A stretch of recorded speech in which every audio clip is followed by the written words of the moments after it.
Olá a todos, sejam bem-vindos a mais uma aula, a quarta aula do curso Missa Tridentina, a forma extraordinária do rito romano.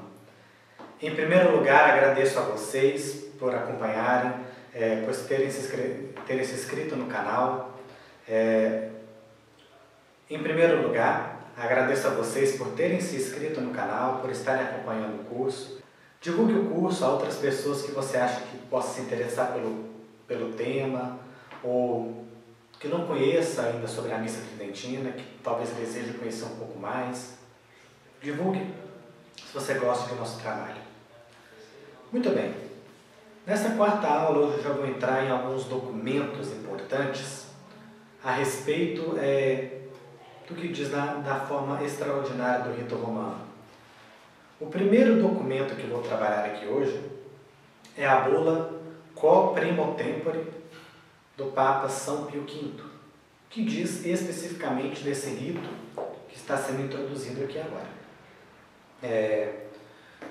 Esta bula foi publicada no final do século XVI, aproximadamente no ano de 1570, 2 anos antes da morte do Papa São Pio V. Esta bula ela vai dizer a respeito da introdução do novo missal, da promulgação do novo missal, que até o momento, antes de 1570, era outro missal, era um rito um pouco diferente, um pouco, mas nem tanto, mas precisavam criar, trazer elementos do rito que unificassem a igreja. Vamos contextualizar esse período. Final do século XVI, já havia acontecido a reforma protestante, os movimentos protestantes já estavam em curso, os erros protestantes sendo espalhados, inclusive dentro de meios católicos.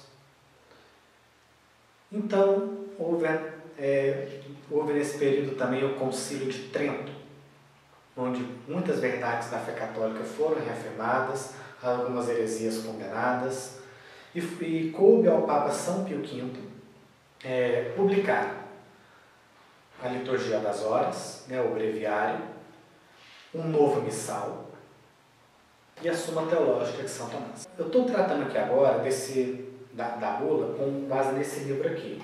Esse livro, a bula Quo Primo Tempore de São Pio V, que foi lançado pela editora Permanência. Você adquire essa obra aqui em Divinópolis, na Dei Verbo Livros e Artigos Católicos. E se você não é de Divinópolis e da região, você consegue adquirir na internet, tranquilamente, talvez pelo site do Padre Leonardo, do time da DEA, você consegue por lá também. Enfim, o contexto histórico, voltando ainda ao contexto histórico da bula de São Pio V, por que eu falei do livro? Porque aqui não tem só o documento não.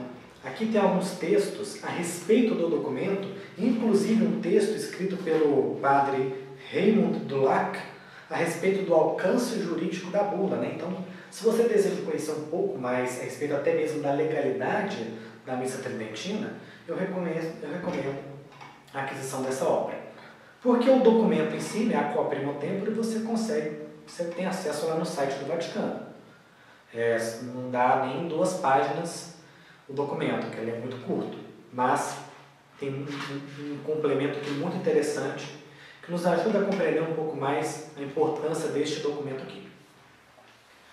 Mas voltando agora sim ao contexto histórico, ele até, se me permite, eu vou até retirar daqui de um texto que foi escrito aqui ainda pelo padre Raymond Dulac, que é sobre um estudo histórico. Ele fala que esse período, essa introdução do protestantismo acabou influenciando inclusive na própria missa. Muitos erros sendo introduzidos, até que em Bolonha, isso em 1547, teve uma comissão do concílio que ficou responsável para analisar esses abusos que estavam acontecendo. Já em 1562, todas essas, a comissão dos padres, eles enfim conseguiram unificar, juntar os principais tipos de abusos que estavam acontecendo, o que colaborou na elaboração do novo missal. Um missal que ressalta a importância da Eucaristia, que unificou o catolicismo em uma língua, utilizando somente o latim, tanto que tem um documento aqui do Concílio de Trento, que eles citam aqui. Eu vou citar palavra por palavra daquilo que fala. Abre aspas. Que o sacrifício seja realizado segundo o mesmo rito em toda parte e por todos, para que a Igreja de Deus tenha somente uma linguagem e que não se possa encontrar entre nós a menor diferença nessa matéria. Para que se possa chegar a este ponto desejado, é necessário tomar providências, que todos os missais, depois de terem sido purificados de orações supersticiosas e apócrifas, seja proposto a todos perfeitamente puros e nítidos, sem defeitos, que sejam idênticos, pelo menos entre todos os padres seculares, salvaguardando os costumes legítimos não abusivos. Fecha aspas. Enfim, o que isso queria dizer? Porque até o momento, como quem for ler a bula vai perceber que tinha alguns missais que eram próprios até mesmo de congregações, por exemplo, os missais próprios dos carmelitas, de dominicanos, e logicamente isso influenciava para a criação de erros, para a inclusão de erros. Então, o objetivo do Concílio de Trento para reformar, para fazer este missal de Pio V é com o objetivo de unificar a Igreja em um rito romano. Obviamente os outros ritos continuaram, mas o rito romano que se espalhou pelo Ocidente se manteve unificado através deste de Pio V. Enfim, apesar de terem outros ritos, ritos orientais, mas na Igreja Católica, mais pelo lado ocidental, o rito romano, foi feito então esse missal com uma linguagem, unificando os principais elementos, ressaltando em primeiro lugar a Eucaristia, com todos os cuidados para evitar qualquer erro, inclusão de erro protestante. Isso inclui principalmente a inclusão do credo niceno-constantinopolitano em todas as missas que forem rezadas, exceção de missas de terceira classe, reza-se o credo e só o credo de niceno-constantinopolitano. Em nenhum momento se reza o credo dos apóstolos, que é aquele simples, creio em Deus Pai Todo-Poderoso. Não, só reza-se o credo niceno-constantinopolitano, que é completo e que deixa bem clara a doutrina católica, sem livre de heresias. Enfim, vamos falar agora, isso é mais ou menos o contexto da publicação da bula. Agora vamos falar dela em si. A bula com primo temporis, pode até perguntar, mas por que esse nome? Os documentos da igreja, eles começam assim. Todo título de documento é com base na primeira frase que está escrita. Por exemplo, a encíclica Humanae Vitae. Se você for ver no original em latim, a primeira frase que está lá começa, Humanae Vitae. Da mesma forma, está na bula Quo Primo Tempore. Se você pegar o original em latim, você vai ver lá, Quo Primo Tempore, para a perpétua memória.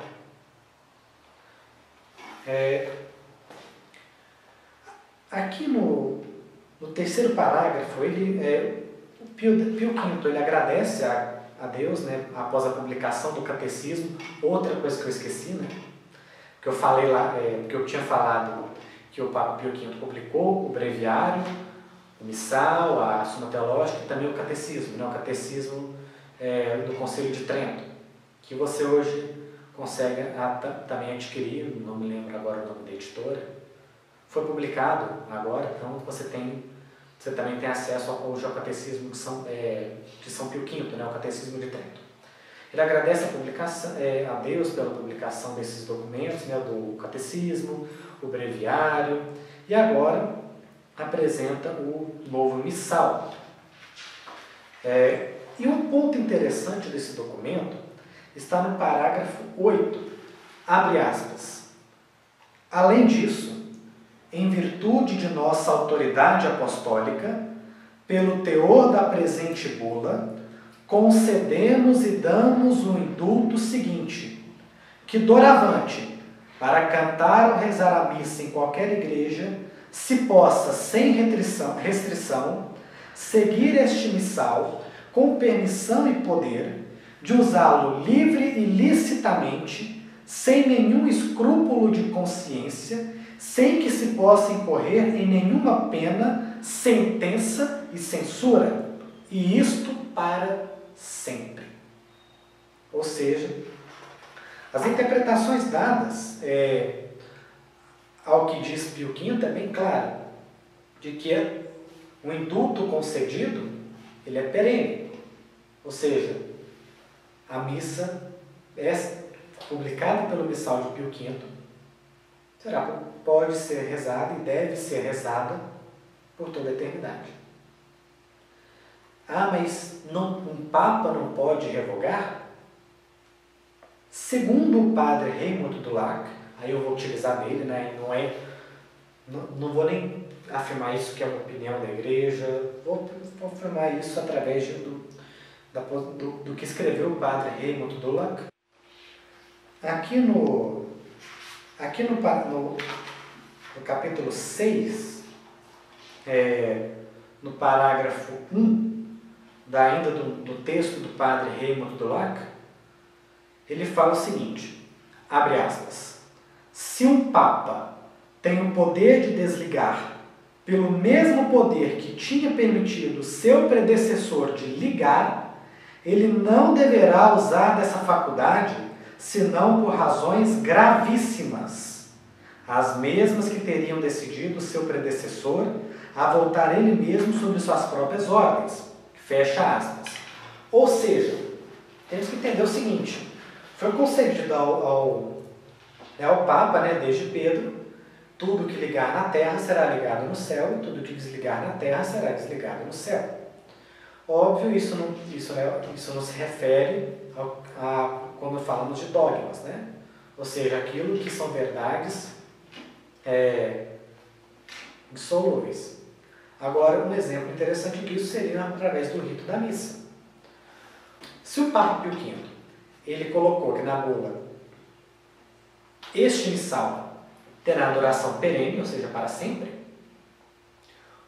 para revogar essa bula, um Papa ele deve ter razões muito sérias que expliquem essa atitude, da mesma forma como Pio V teve razões bastante sérias para poder tomar essa decisão, que foi no caso de unificar a Igreja Católica. O que deu certo, né? Essa missa ela foi um berço de vocações. Voltando aqui ainda no parágrafo 1, nem tudo estaria resolvido quando dissesse Paulo VI pode validamente abrogar a bula de São Pio V. Seria necessário mostrar que ele o fez licitamente. Ou seja, aquilo que eu afirmei. A necessidade de razões sérias. A partir aqui do parágrafo 2, ele explica por que a bula quo primo tempore ela está revestida de perpetuidade, ou seja, por que ela pode tranquilamente perdurar durante os séculos. Primeiro, ela atendeu 3 características. Porque o fim exigido pela bula, eu vou ler aqui, eu acho que eu vou ler que é mais tranquilo, pessoal. No parágrafo 3 ele explica, abre aspas, quando ao fundo, 3 traços confirmam a perpetuidade da bula. Primeiro, o fim procurado pela bula é que haja um missal idêntico. Pela unidade da prece pública, proteja e desenvolva a unidade da fé. Então, atendeu esse objetivo.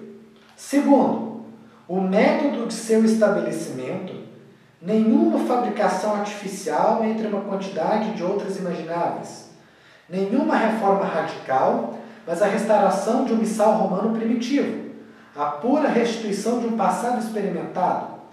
Fecha aspas. Esse segundo ponto ele se refere ao seguinte: não foi uma mudança brusca, ou seja, não foi tirado do nada.